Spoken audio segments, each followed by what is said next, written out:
Hello, students. Welcome to today's lecture with me, Professor William Wright, going over Chapter 8 of Mark Getlein's Living with Art. Let me go ahead and share. This is going to be an abbreviated version of it. I didn't quite cut it in half over what all he put in the book, but I didn't include everything that he covers in the book.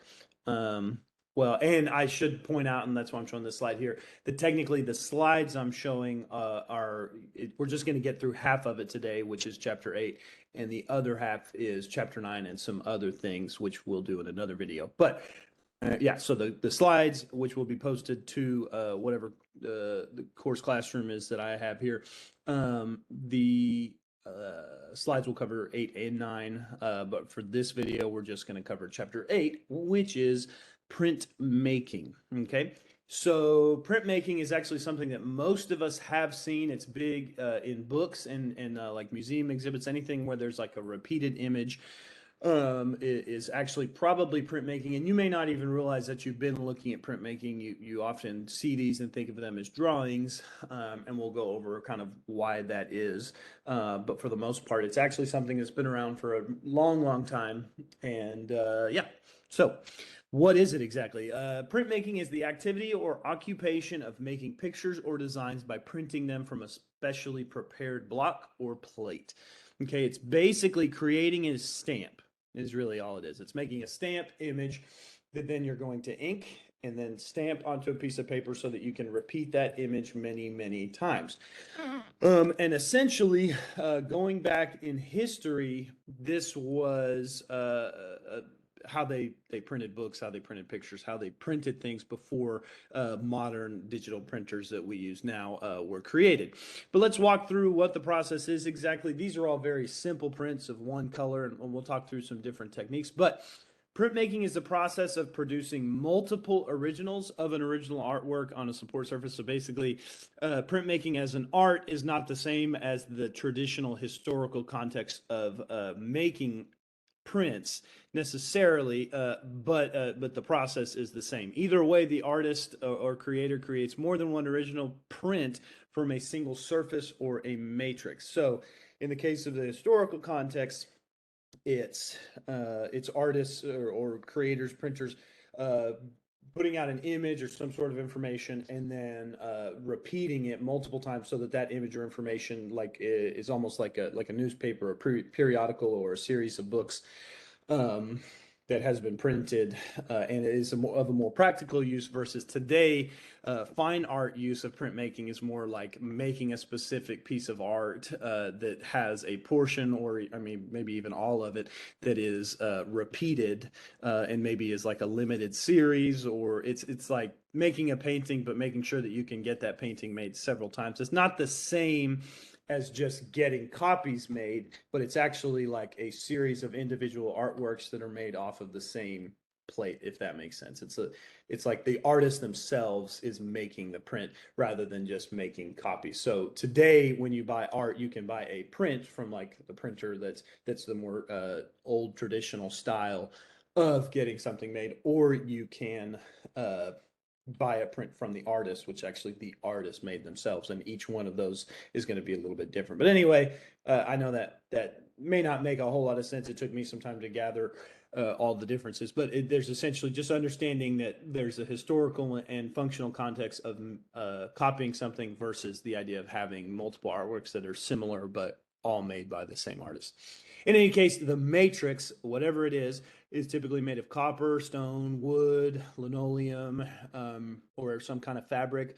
They're typically, again, this is in the case of like something that is like an artist made, a limited edition, they're usually made in limited runs of a particular block or edition and given a number accordingly. This is why you hear the idea of a first edition or a second edition. This is when a block is made and then they know they're going to make 12 or they're going to make 100 or they're going to make 500 versions of this first block, right? And then they will retire it and then either later come back and clean it up and run a second edition of it, or they will make another version, or they will copy the original prints, okay? But these limited runs or editions, they're given numbers accordingly. So sometimes on a print, you will see a number. And I mean, this kind of goes back to old like baseball cards, any kind of collectible cards or art. There may be a number in the bottom corner or somewhere that translates basically, like 312 basically mean it's the third print out of the first 12, which that first 12 is going to be an addition of 12. So basically the third impression off that block or pressing of the paper on the block out of 12, right? Because from the start they said they want 12 original copies of this artwork. Okay. And it's the third one. So each one is a little bit different. And again, this is not something that you typically see on just like mass produced prints, like digital prints, because those just go on and on. They're the same forever. Okay. But just to kind of reiterate, that gives you all the parts of a print, the matrix, the addition, the impression, all those words are words you should know. But at the end of the day, you should just remember that printmaking is basically stamping, okay? And understand that the printing press is considered one of the most important inventions in history, which is basically saying that as we modernized and started to create more efficient ways of print making, it was very, very important to essentially the dissemination of information and understanding of the current events in the world. So it made it possible for books, newspapers, magazines, and other reading material to be produced in great numbers.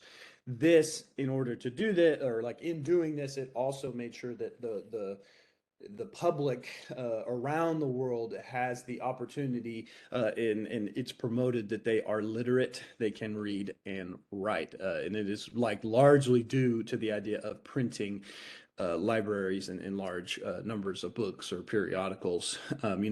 Back in the day, the Library of Alexandria, having a few hundred books was like considered a huge deal because each book had to be handwritten, right? So each, if there were several copies of a book, that was like a big deal because they had been rewritten many, many times.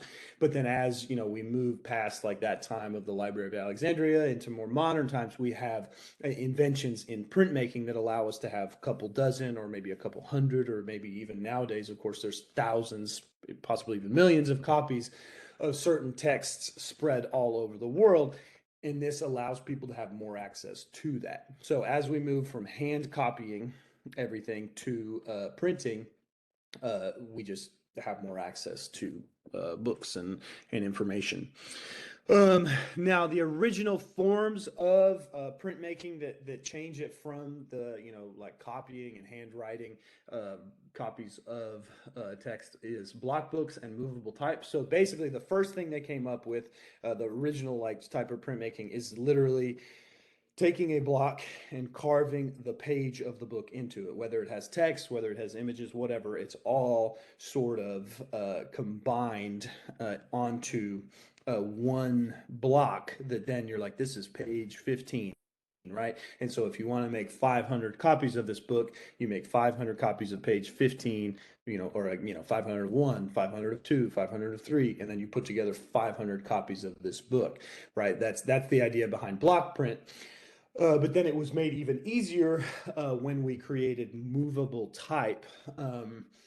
And that basically is where they just, cut out many copies of a letter of the alphabet. They could carve it, they can make it however they're going to do this print. They make many copies of that letter of the alphabet, and then they can just arrange it on a page. It's basically like, some sort of grid or something that's going to hold up those letters, right? And then they say, okay, this is page 15. Let's print these 500 off of this.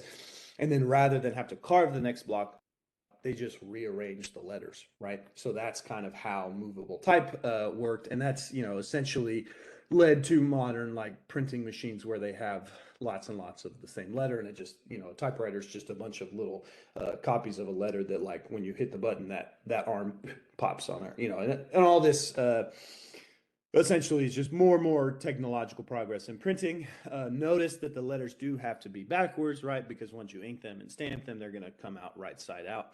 But yeah, just note that they are backwards. And note too that throughout history, they combined block books and movable print in a lot of history because they could have the images next to the text, which again promoted literacy because people knew the story by looking at the image, and then they would figure out this is what the words on the page mean. I can figure that out by looking at the picture.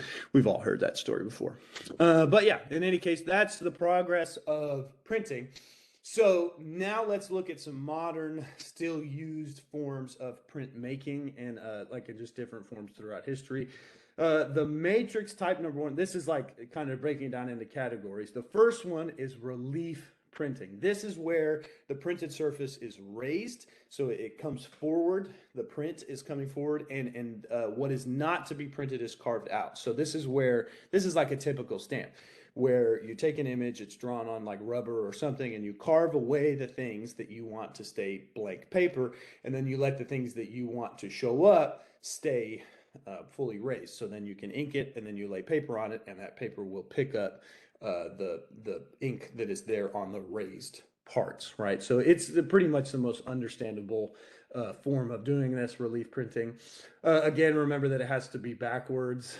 Now, the types of it, the main one, of course, the most basic, and the first thing you usually do in like in a college printmaking class is that's what relief printing is, but often you will do it in the form of a woodcut. And a woodcut is yeah, basically you just take the wood and you carve away, you draw on it, you carve away the pieces of wood that you don't want to print, and then you leave the parts that you do want to print.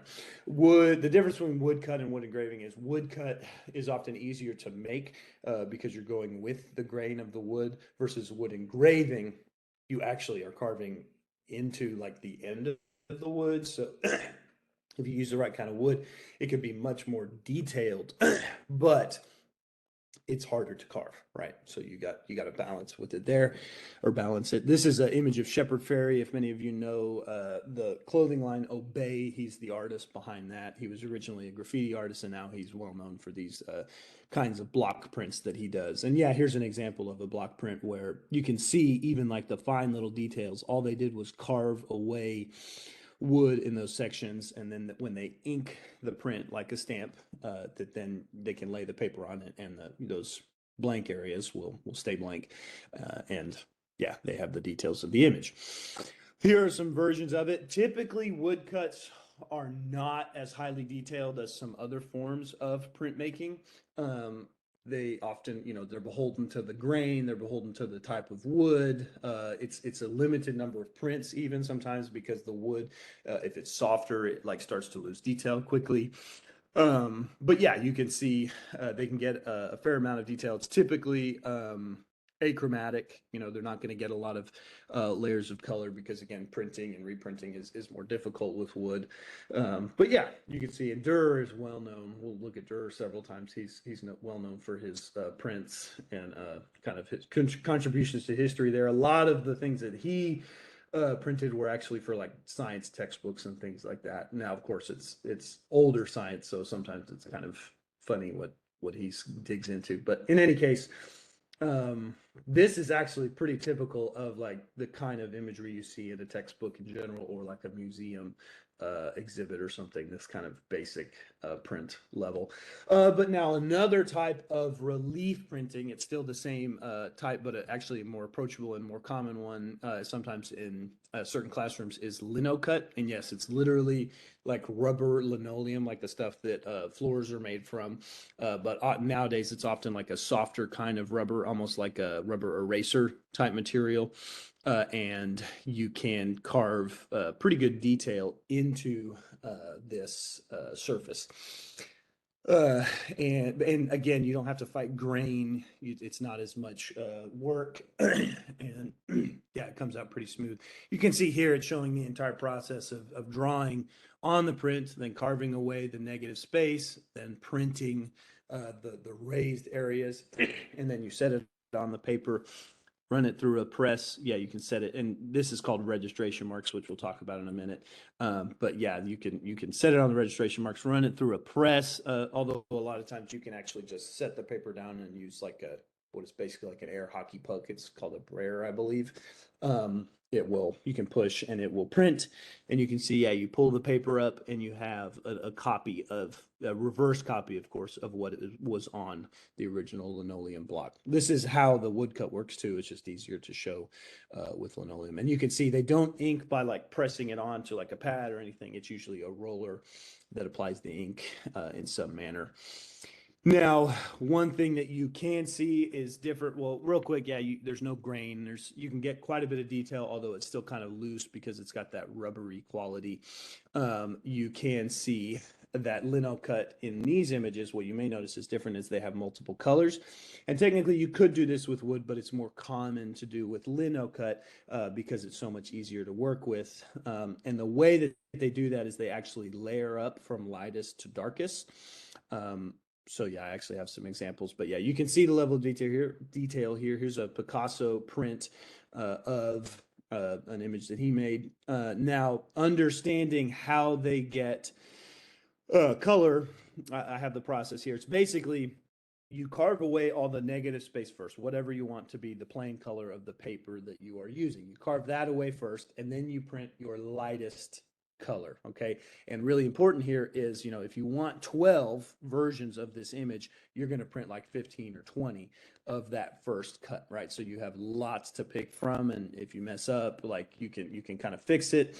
But yeah, you can see you carve away the negative image, do the lightest color, then you actually will carve away all that is going to be that first light color that you printed, and then you will print it again, and all that area you can see here, the second color, this is printed over like a fresh piece of paper, so you can see what the second level of carving is. But then you will print, and those areas that you carved away that were that lighter color will stay that color. The thing you planned on being that color will stay that color, and the dark color will just sit on top of it. Okay. Then you carve away that next darkest color, right? So you have here's a fresh paper print of the third level. You removed this like middle brown, and then when you print it again with the dark color, this third dark color, the darkest, is going to sit right on top of that middle brown, and you can see it leaves in the areas where you carved it away, it leaves the middle brown and the light brown, and so you get this like multiple color effect. But it's really important that you go from lightest to darkest when doing this. Here's another version of it printing. Take away negative space, it's just plain white. The only plain white is in the middle of the flower, then yellow, then orange, and then black, right? And it's each level, you just carve away more info. But you got to remember, you have to do if you just do one of these and then you start carving, you're never going to be able to go back. The deal about this is once you finish, you are stuck with this. It's basically a ruined block at this point.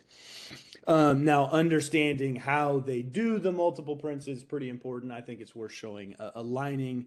You can create like a little box, or oftentimes I just make little L's where you're going to set the block on the print paper each time to make sure you have proper registration. That lining up of all the different effects, that's what we call registration. Right, so it's just worth knowing. The second type or like second main category of making prints is actually called intaglio, and it's compared right here in this image directly to relief, where remember we carve away the negative space, we lay ink on it, and then the ink is printed. Basically you're carving away in negative space, the thing you leave is what's printed. Intaglio is the opposite. You actually carve away the thing you want printed, and then you cover it in ink, clean it off, and the ink stays inside of the carving. So it's completely coated, carve it off. Then you wet the paper and you press much more firmly, and it pushes down into those creases and pulls the ink out. What you get from this is a higher level of detail, more control over exactly what you're doing. It still has to be backwards, but yeah, it works the same way. And there's lots of different methods to it. Number one is the etching, dry point etching. So it's basically you're moving something across the surface, it makes a groove, it like basically pushes the material around, so you get this interesting like edge on the sides of each line, and it leads to kind of like a cool fuzzy, like airy look to it. We'll look at it in a minute. It's like a furry quality. And then there's etching. Well, let me skip down to engraving is basically the same as dry point, but you actually are carving away material, almost like a relief. But actually, yeah, then like I said, the ink is going to go down into the carving, but the tool actually carves away into the plate surface. Compare that to etching. This middle one here, what this is you cover the whole ink or the whole surface in like a wax, acid resistant wax. Then you just draw, you basically cut away the wax, then you lay acid onto the plate or whatever you're carving, and the acid will eat into the exposed areas. This is always done pretty much on metal. And then once you stop the acid, you wash it, you get all the acid off, the ink is laid down into the parts where the acid stuck. You can print it and boom, it's basically the same as other forms of intaglio. But let's take a look. So basically the most basic ones, dry point and engraving. Remember, dry point, you're like squishing material around. It's usually done with some sort of plexiglass or other like more malleable surface versus in engraving, you actually do carve away. You cut away, clean away. This is often done with copper or some sort of soft metal plate. So you actually carve it away. It holds ink. You see here, you can get much more levels of detail and variation because you can control the line more particularly because it's like a really fine material with carving and etching. You can get a lot more detail. So these two on the right are engraving. The one on the left is dry point. And you can see here the dry point carving, it's done in plexiglass. You can see it has that sort of fuzzy, more ethereal quality, but you can get different levels of value. Whereas, it was pretty basic levels of value in relief carving. You can use a much more particular hatching and cross hatching and layering of marks to make a dry point or an engraving have different levels of value. Here's a Dur. You can really compare this with the relief carving and see, with a metal engraving, you get a much more fine level of line work and therefore levels of value and things like that. There is a type of carving engraving that's called mezzotint. If you ever have a chance to look that up, it's well worth it. It's got a lot of detail, but I'm not going to go into the particulars of that here. The next one I'll talk about is the etching. This is the one where you cover the plate in wax, then you carve through. We call the wax a ground or something that's going to be acid resistant. Then you carve through the ground, then cover it in acid, and the acid will eat away at the uncovered areas. Then you stop it, you clean it all off, you clean the ground, you clean the acid off, and you get these particular plates that have really, now these are super detailed, really fine prints. This is actually how you get like dollar bills and even newspapers, right? They actually are etching into what is a roll. If you've ever seen a newspaper printer, it's actually an etched metal plate that's made into a cylinder, and then they roll the paper through and it prints that page in the newspaper. It's pretty exciting, pretty cool. But the lines are eaten away by acid. And just so you know, aquatint is a version of etching where instead of real fine line work, you can do areas where you put the ground down and do like different levels, like wash that off and clean. And it's basically, you get different colors. That's here, aquatint. You see etching is done here. It's carved in pretty direct, just real line work. But if you do aquatint, it can be basically a method where you do larger fields. It's areas of tone. You dust the ground, which in this case is a resin, onto the plate, then heat the plate so the resin sticks. Then areas that are not to be etched are stopped out, which is painted with acid resistant varnish and allowed to the acid to bite through the particles. Basically, you just do it in stages, and typically you're doing it in large areas so you can get different levels of value, or this allows you to even use color. Basically, you do different types of tone and get your background. But then actually a lot of times when you do an aquatint, it's like the thing where you do multiple prints, but you're doing the large areas with each plate, and then you're going to actually often do an etching or an engraving just on top of those large areas of print, or if that makes sense. But basically, it's just aquatint is etching in larger sections. You put wax here. I guess you first put wax in the light areas, then you treat it, then you put wax in the next lightest areas, treat it, right? And you get different levels of large areas of tone. It's not line work. This one on the right is an aqua tint, and you can see there it's just large areas of different colors. And I'm sure, yes, they did the lightest blue first, then the next blue, then the dark, and then probably added the orange and the other fine line work as some sort of etching or engraving done on top of the blue. So in any case, yeah, you get different levels there versus etching. Again, you just see, it's like you carve, you put the wax down, you carve into the wax, you let the acid eat it, and you can see all the really fine marks made through the wax by the metal. Again, you can do more marks, and it creates hatching, cross hatching, different layers of value. Yeah, pretty impressive levels of detail. But yeah, so this is all about treating with chemicals and acid, eating away at the metal, and then putting ink into those areas that are eaten away. Now, the third type of matrix that I want to talk about is lithograph, and it's actually planographic, so nothing is carved into or eaten away here. It's actually just basically drawing with a greasy crayon onto a stone, and then using the fact that water-based ink will stay away, or I guess, no, yeah, water-based ink would stay away from the greasy crayon, and then stick to the areas that aren't greased, or vice versa. You can use an oil-based ink. You would basically use a crayon to do your drawing, treat it with water, and then use an oil-based ink, and it will stay away from the areas that are soaked with water, right? I know it's kind of it's a weird back and forth, and I actually have to admit I haven't got any experience with either etching or lithograph, but I know how they work, and I have a video you can follow.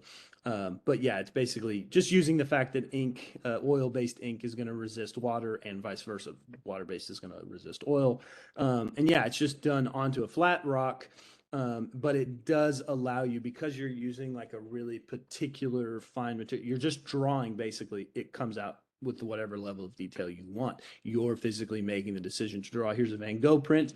A lot of people don't realize, sorry, that was the timer reminding me to kind of get a boogie on. But in any case, yes. So Van Gogh here on the left. Escher is really well known for his prints. He's actually one that I often, do every type of print with an Escher, but that takes time. Or like I show it with an Escher, and I didn't want to dig into that this time. But you can see here he has a really fine mastery of lithograph, different levels of value. Again, really smooth. Using the different like grease crayon to create really fine detail.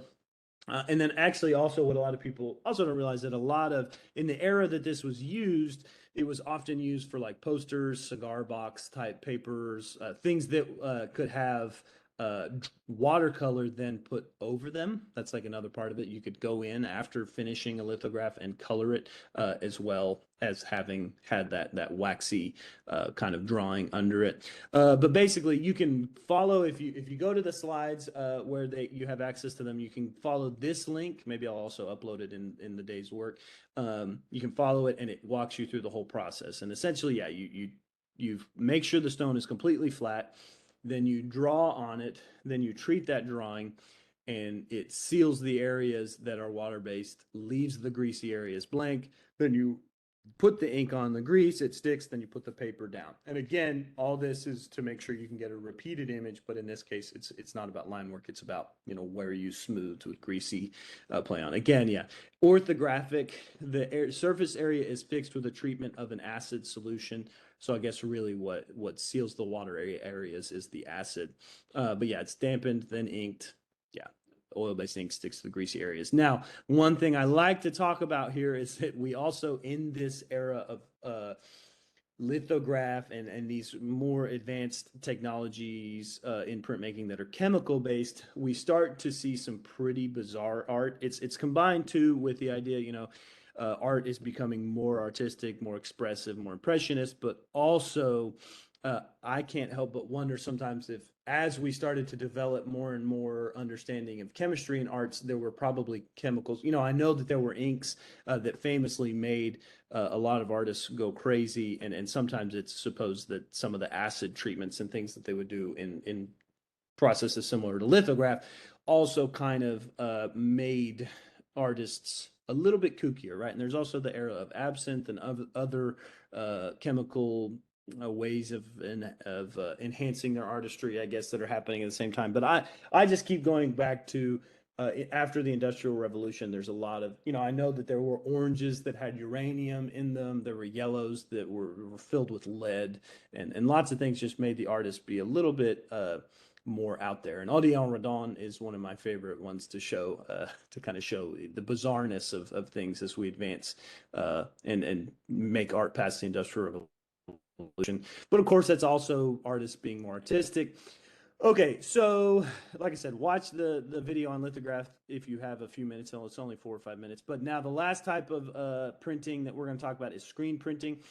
This is where essentially it's some sort of fabric is stretched out on a block, and the area is not meant to be printed or blocked out with the type of glue or other type of ground.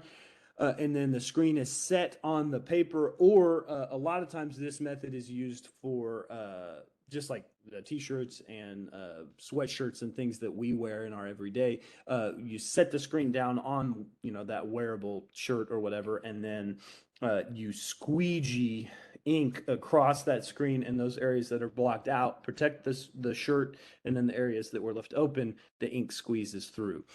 Okay, so basically, yeah, you can see here you make the screen, you block out the areas you don't want to print, then you lay it down and you squeegee the ink across it. Boom, the ink goes through the areas that you left unblocked. One of the ways that you can, besides just blocking it out by hand, whatever image is going to go through, they actually have ways of using a special light-sensitive emulsion paper, kind of like photo paper, that you can expose an image to, and I guess it thins out the paper or something where where the image is exposed, the glue can go through the screen underneath. You put the paper on it, the glue goes through the thin parts of the paper, and then like an image, like a literally photograph, can be printed in the screen printing method. But in any case, yeah, you see this all the time, like I said, with t-shirts, sweatshirts, all kinds of like fashion logos. I've even seen bars where they have special events where they have like a bunch of different screens with different logos, blocked out, and then you put the t-shirt there, they print it, and then you put your t-shirt, they print, and then it dries right there. You get to walk away with a t-shirt with the bar's logo on it, or whatever, an event, activity centers, different things will do these kind of processes. But yeah, this is the last of like the major screen printing methods we'll talk about. I'll talk about a couple of artists. Shepard Fairey, we already talked about, who famously has his relief prints, including the most famous one is the Obama Hope poster. He has all different sizes. He also did some work on some sort of political imagery about Syria, but of course he's most famously known for going from being a graffiti artist to having the fashion line, the Obey sort of fashion that's like skateboard type stuff. And yeah, it's like the original like screen printing methods. It's an image of Andre the Giant and the word Obey underneath, and this kind of made Shepard Fairey into an artist beyond just a graffiti artist. And of course, probably the most famous screen printing is Andy Warhol's images of Marilyn Monroe, where he took the image and he made all the different screens of her face using photographs, but he would use different inks for every time that he printed it, and it would change the context, it would change the image, and then he would put all those different colors next to each other, and we'd have this like changing perception of the different color images, and then multiple like copying. It was about, remember that he was a pop artist, and it was copying popular imagery and like commodifying people, commodifying celebrities, and then changing our perception of it in the color. And yeah, it was just like a way of taking printmaking and making it a modern art technique, much like Shepard Fairey and some other artists, Escher, and of course Dürer did it in a more traditional way. Those are just the artists that I like to talk about. And that kind of gets us through chapter 8. But before I end real quick, I just want to say, there's also printmaking became the art that it is because of laser jet printing. The textbook talks about inkjet printing, which is just literally pushing it through a digital, computer that sprays ink down and creates the image that you told it to. That in a way is a form of printmaking, and that's kind of how we close out the printmaking chapter, like the traditional use of a computerized printer now compared to art making. But yeah, that gets us through all the different print methods. I hope you enjoyed it, and let me know if you have any questions. Check the slides out in the classroom.